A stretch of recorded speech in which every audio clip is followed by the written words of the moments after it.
Welcome back, Physics 30. Today's lesson is lesson number 5, Fission and Fusion.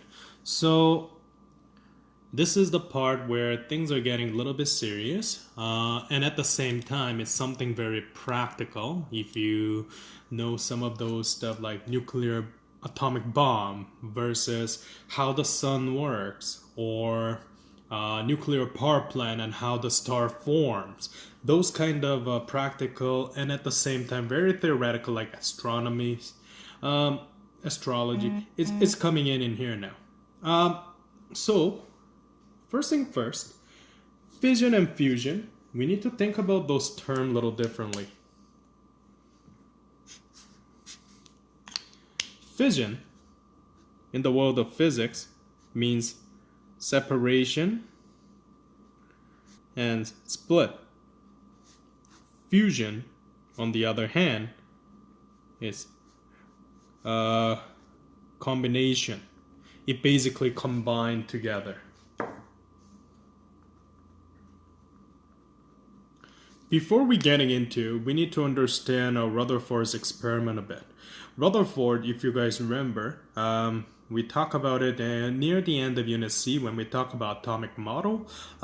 He used gold foil experiment. The experiment was very similar as Compton experiment at one point, except Rutherford used alpha particle. So this is what he used. How can alpha particle was used? First of all, he bombarded stable nitrogen-14 with alpha particle. When it comes to gold, he found out there's a direct going towards alpha particle that directly going towards the gold atom, and then it's almost reflect back, something like that. But in any case, similarly, Rutherford bombarded stable nitrogen-14 with alpha particle, and that lead some kind of change in the parent nucleus. So nitrogen turning into oxygen and alpha particle turning into hydrogen, which is proton in this case. He found that two of the parents nucleus turning into two completely different daughter nucleus, if you want to feel in that way. Scientists basically look at this phenomena and found that, you know what, we can create new element, and that's where this field artificial transmutation occur. After uranium, every element should be the one that you see actin and those kind of families. Those are man-made element. It does exist for a certain amount of time, but most of them are short. Like Einsteinium, for example, I believe it was like hundred some second it existed, and it is, you cannot find it in nature, but it exists. It's a different form of it. So it's a man-made atoms is what you need to understand after this. So creating new elements, how can we make that happen? First of all, we need to have very, very high potential energy. Kinetic energy to make the bombardment happen. So you need to use particle accelerator, which is the one that you're gonna see it in lesson number 6 of this booklet.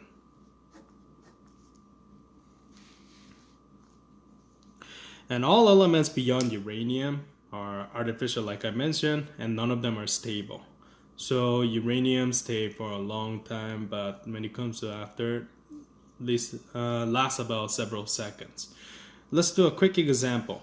ES253, I mentioned Einsteinium. This is Einsteinium.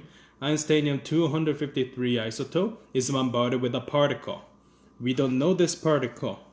As a result, MD 256 is artificially created and a neutron is emitted. Determine the identity of this unknown particle. So first thing first, it's quite a good review.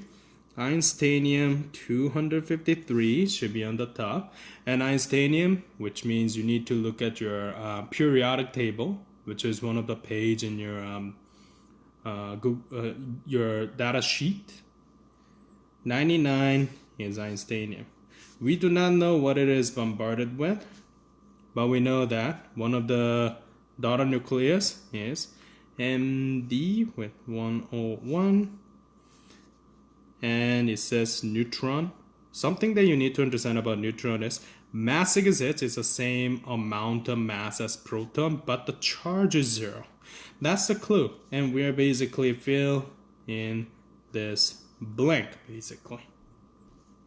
Now you need to understand that conservation of charge, you can use it to match the bottom number and top number for conservation of nucleon, or mass in this case, if you will. On the right side I have 101, left side I have 99. That means I have two difference. So bottom number is 2.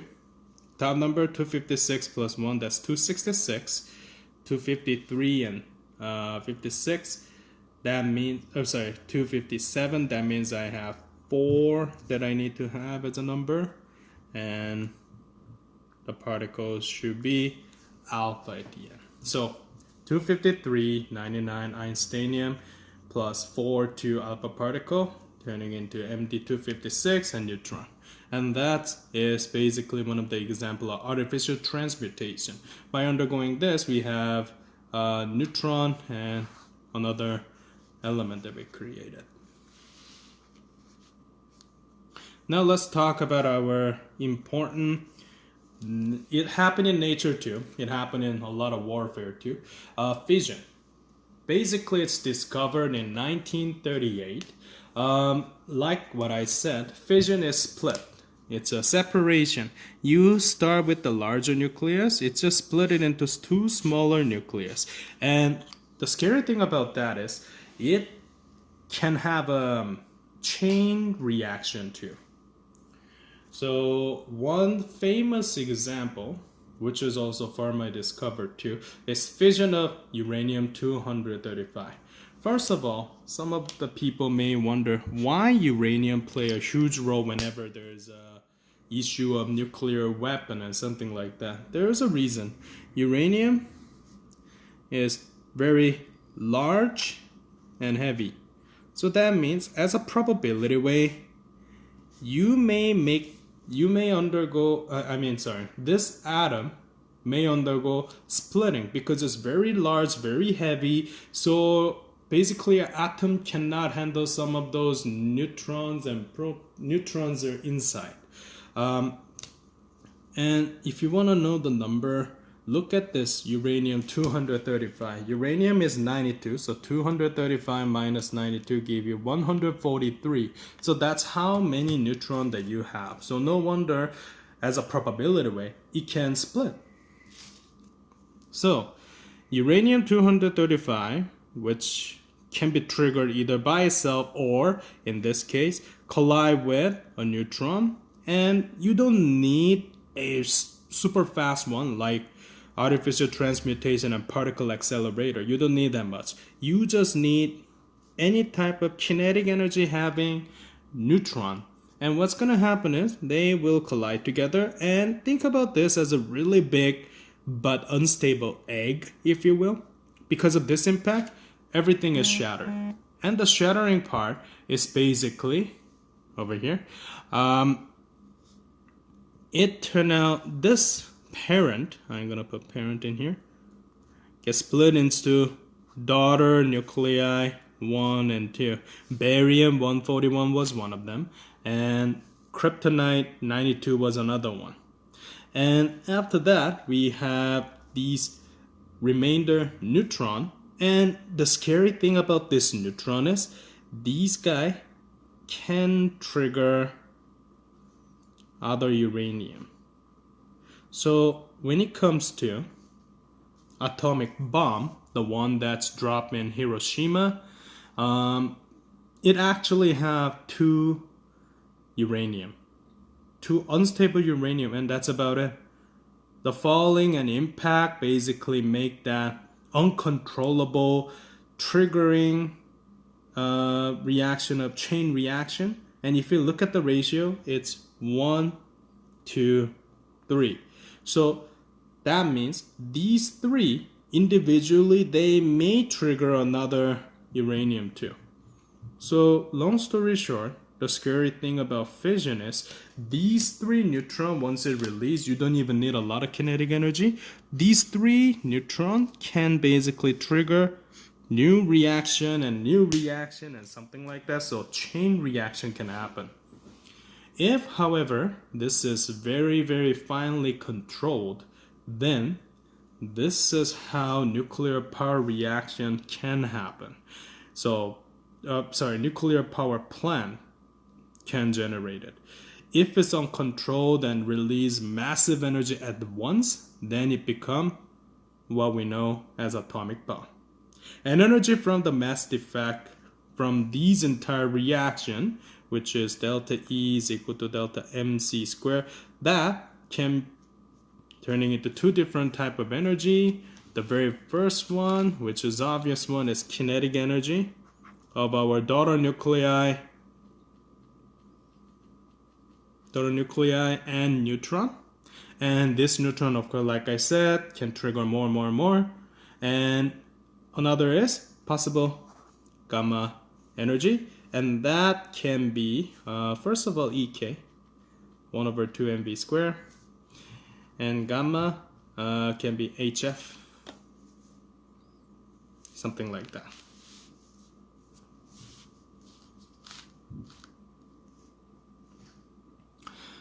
So let's talk about pros and cons of it. Pros of fission reaction. It's really easy. It's really easy to generate even, because the triggering process, you just need low energy neutron. That's it. And at the same time, it does produce massive of energy, mostly heat energy. So that's good enough to make the whole power plant's turbine rotate, because those heat energy can make water turning into water vapor, and that's how we can generate the kinetic energy for the power plant. That is, when it comes to ratio, it's about 2 million times of coal. So a lot of people think about what will be the next substitutional energy source. People mention that. However, you guys probably know when you go to any type of news and so on, even a few years ago, Japan and then the nuclear power plant liquids due to, there's many other factors, but one of the main thing is tsunami. There's a huge disadvantage. Number one, how can we deal with radioactive waste? Now, radioactive waste can be interpreted in two different ways. Number one, disposing land and how we do very costly. Environment situation, not only costly but also some other in fact. For example, radioactive decay, and then gamma radiation. These guys can technically distort any type of living creature's DNA structure. So that means it will be effective for future generation as time go. So it may not kill people instantly, but it will affect the future generation for sure.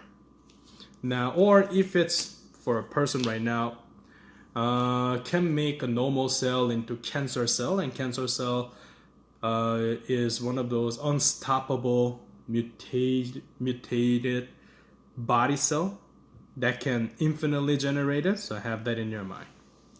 And it's of course non-renewable, because uranium, it will be disappear. And when it comes to gamma and any other radioactive matter, in the end they tend to turning into lead as time goes, but that's another issue. So let's do a quick example. Uranium-235 is bombarded by a slow-moving neutron. It then splits into two smaller nuclei, one of which is zircon-96. If 3 neutrons are also emitted, determine the other daughter nuclei. So let's do this question. Parent first. and it said it's collide with a slow-moving neutron.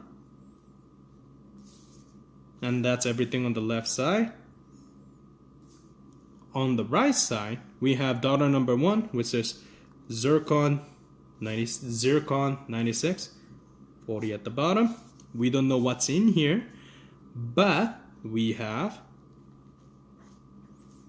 3 neutron after that. So let's look at the bottom number first. If I look at the bottom number, 92, 0, 40, 0. So 3 times 0 is 0, so we don't need to consider this neutron as a byproduct. And for the chain reaction, let's rather look at what we have.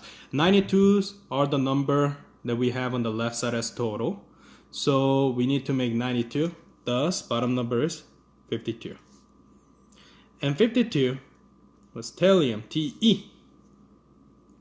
Now next, if you upper one is a little tricky, so you can put it this way. Left side together, 236, that is equal to 96 plus x plus 3 times 1, which is 3. So x, from, simple isolation of numbers, you're going to find out that is equivalent to 137. Because it's like 236 minus 99.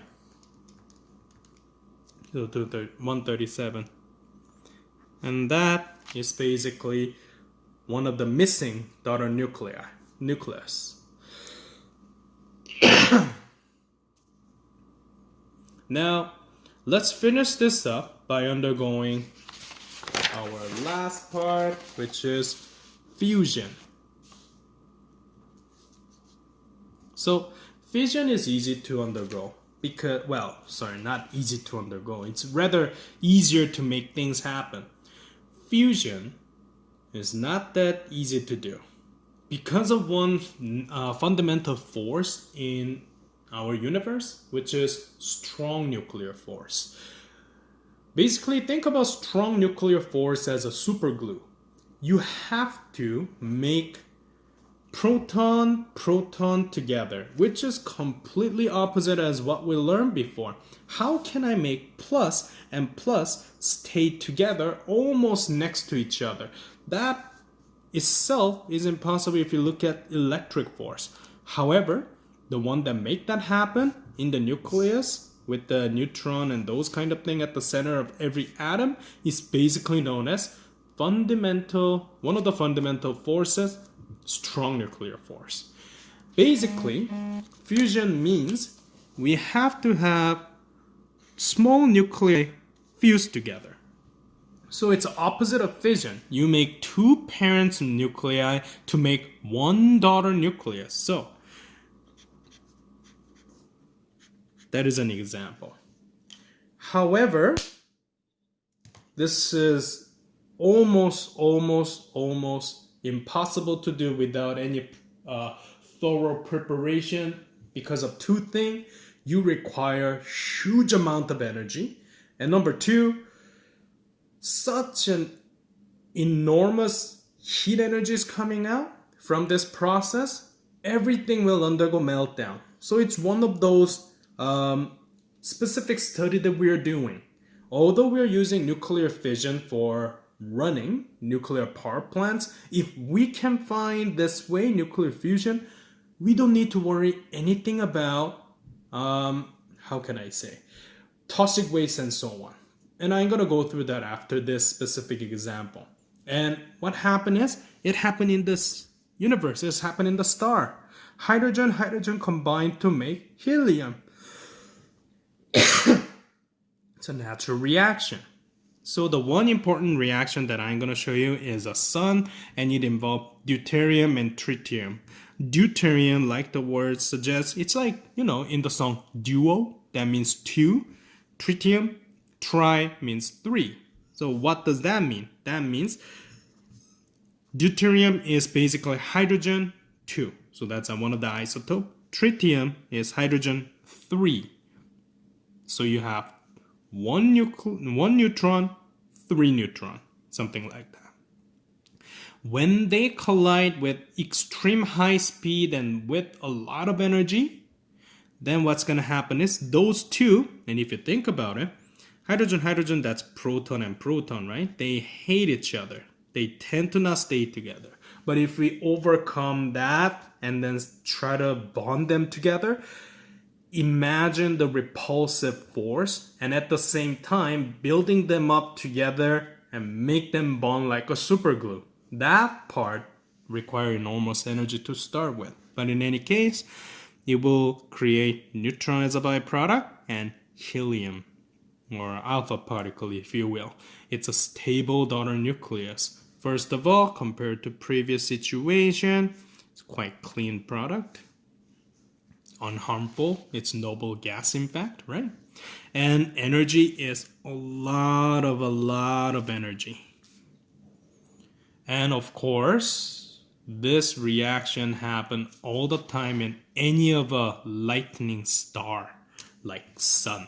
So energy from the mass defect throughout this situation. So delta E from delta mc squared turning into two different formats. One of the format is basically use it for kinetic energy for neutron and nucleus. Another one is gamma photon. So basically this energy, it also have heat energy, but let's just put that E is equal to HF situation. And when it comes to this EK, which is 1 over 2 mv squared. Pros and cons. When it comes to pro, abundant. Hydrogen is most common element in the universe. Very, very, very abundant. Next, it's very stable byproduct. It's so stable, in fact, that it's more than harmless. You can even use it as an alpha particle and those kind of things. Even a balloon, if you will. Disadvantage, uncontrollable temperature. It's 10 to the power of 8 Kelvin. And that's how much are required to make these happen. So if you think about cost effect, why people choose nuclear fission is because it's relatively cheaper to do. This costs more money than create money, ironically. And that doesn't mean we should stop. We imagine we can generate this chemical reaction that happened in the sun that have been happening for billions of years, and imagine we can somehow make that work on Earth, then we can create vast energy that every humanity can use. I was a little bit more passionate at the end, sorry about that, but that is probably our next goal for humanity. How can we use energy very efficiently and at the same time? It's a Nobel Prize question, basically. That is today's lesson. Your to-do list says do questions on page 22 of this booklet and 23.